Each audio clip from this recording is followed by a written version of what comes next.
So today we're going to make our pie crust. This pie crust can be used on any fruit pie, nut pie, or really any pie that you like. We start off with 4 cups of all-purpose flour, which we already have in our bowl here. Then we add 2 teaspoons of salt, a teaspoon of sugar, and essentially that's the base of your pie dough.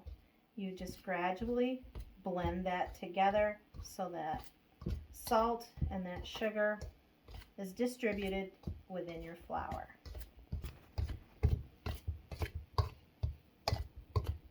Next, we're going to add our shortening. You add 1 3/4 cups of shortening. Any shortening will do. You can use store brand, you can use Crisco, any brand you like.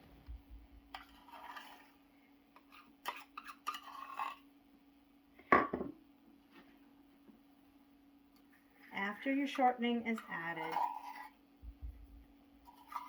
use your pastry blender to begin to mix it into coarse crumbs. Pastry blender, and you just start incorporating your shortening into all your flour mixture until it's fully blended to resemble coarse crumbs. Now that we've got our pie dough pretty close to all coarse crumbs, the next step will be adding our liquid mixture. The next 3 ingredients will be 2/3 cup of water, 1 large egg, and a tablespoon of apple cider vinegar. This will be your liquid mixture to add to your flour mixture. 1 tablespoon of apple cider vinegar gets added to your 2/3 cup of water. Then you take and crack 1 large egg, add that also to your water and vinegar mixture. Next, you're going to want to take a fork, or if you have a small whisk, just whisk that egg up till it's combined with your water. It's all mixed in now. It looks nice. Now you take your egg, vinegar, and water mixture and you drizzle it all around your flour crumbles. Some people mix pie dough with a mixer, and quite often that's what will make a tough pie dough. I always mix pie dough by hand. Wooden spoon or wooden paddle, and you just keep mixing until you get a nice, soft, fully incorporated pie dough. Now your pie dough will have a consistency of just soft dough when it's all perfectly mixed. Next, we're going to portion it up and get it ready for the refrigerator. Now that your pie dough is all properly mixed, you divide your dough into approximately 4 even portions. Place on your plastic wrap. Again, whatever type of plastic wrap you have is fine. If it's press and seal or standard plastic wrap, anything is fine as long as you can seal it up and wrap it and get it ready for the refrigerator.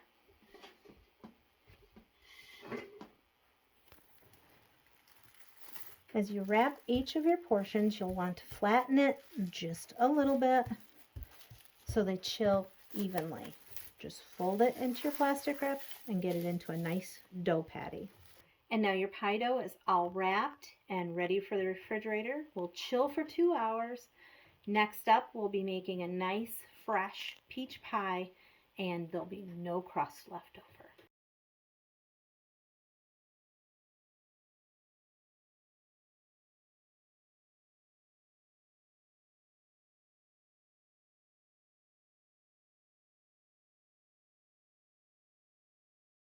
So now that we have our pie dough completely made and chilled, we need to get our fruits ready for our pie. So today we are doing fresh peaches. Really hot water. They're actually Pennsylvania peaches, right off. No, we're split them. Not in Pennsylvania, but they're very popular out very because easily. They are free stones. And then you slice them. As you see, just so you have them, your peaches for nice slices for your pie. Once we have these all sliced, then we will go ahead and get started on making our pie with our pie dough.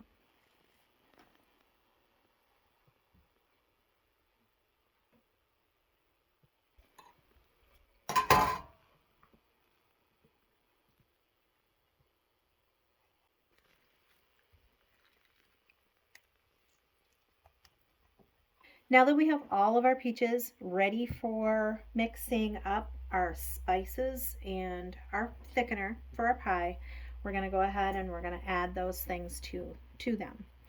It's approximately a half to 2/3 cup of flour, depending on how juicy your peaches are, and about a half a cup of sugar with a little bit of cinnamon added. I usually like to use about a teaspoon of cinnamon.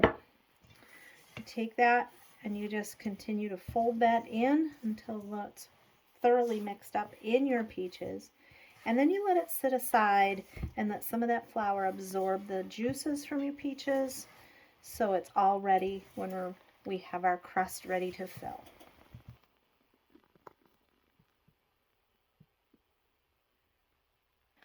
So now on a lightly floured board or counter, just spread out a little bit of flour just to make sure your pie dough does not stick.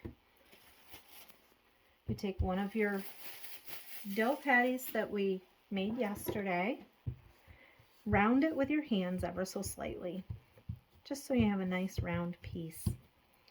A little bit of flour on the top to make sure that we're not going to have issues with sticking, and just rub your hands on your rolling pin a little bit.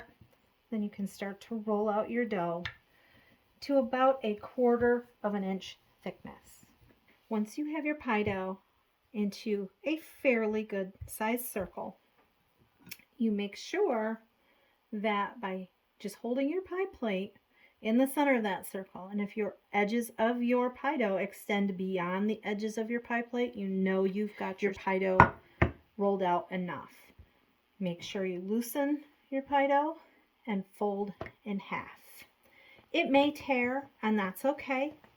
It does happen, and you can go ahead and just press it back together with your fingers. It's not a problem. You lay out your pie dough into your pan. Again, if you got a little bit of tearing, it's not an issue. You just press it back together with your fingers. Gently ease it into your pie plate so it sets down in there nicely. Once you have it in there, next we will trim our edges around to make it neat and tidy.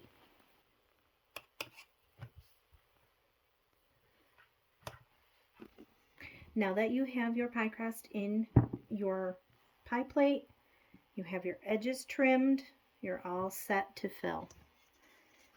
This is your peaches now with your sugar, your cinnamon, and your flour. Go ahead and make sure that you fill your crust. Make sure everything sits nicely inside your crust. Now that you have your bottom crust all filled, you can take a second refrigerated dough piece and start doing the same process as you did with your bottom crust and getting that rolled out so we can top our pie with this crust. Now that we have our top crust all rolled out, again, just kind of fold it in half, bring it over to the top of your pie and basically lay it over it so the center is in the middle. Then just gently unfold. At this point, we again trim our crust, and then we fold to make our nice edge of a crust. Now that we have our top crust on, you see it's extended a little bit more than the bottom crust. Fold it under and tuck it in. Do this all the way around and pinch the edge tight. Now to really seal your pie edges, you just take 2 fingers with another one and push gently against the crust to make a bit of a scalloped border. Do that all the way around and it will completely seal your edges. nice and tight. And you may still have some juices pop out, and that's okay because that's the best kind of homemade pie. Now that we have our top crust on, we will go ahead and we will get our pie all ready for the oven. You first want to make a few slits in the top crust. If we don't, the top crust will basically explode. It will puff and you won't be able to let any of that steam escape. Steam escaping is a good thing on a pie. That way your crust doesn't puff up. Then we want to put a piece of folded aluminum foil around the edge. This is essentially what they call a pie shield, and by putting this around the edge of your pie, the crust will not over brown. And just take a simple piece of aluminum foil and fold it lengthway 4 times to create your pie shield. This pie shield will come off in the last 10 minutes of baking. And that's when you do want to have your crust start to get a nice golden brown on it. You don't want that to begin with because then your crust will overbake. Then we just take a little mist of water on the top and always sprinkle it with a little bit of sugar to give it a nice top on your pie. And now your pie is all ready for the oven. Now we're going to take and put our pie in the oven. I generally like to put my pies on a tray, cookie sheet, whatever you have is fine. But this way, if you do have juices escape from your pie and you get a little overflow, you're not going to be making a huge mess of your oven to handle later. We put our pie in at 425 degrees for about 50 minutes. So once your pie is done and you pull it from the oven, this is exactly what it should look like.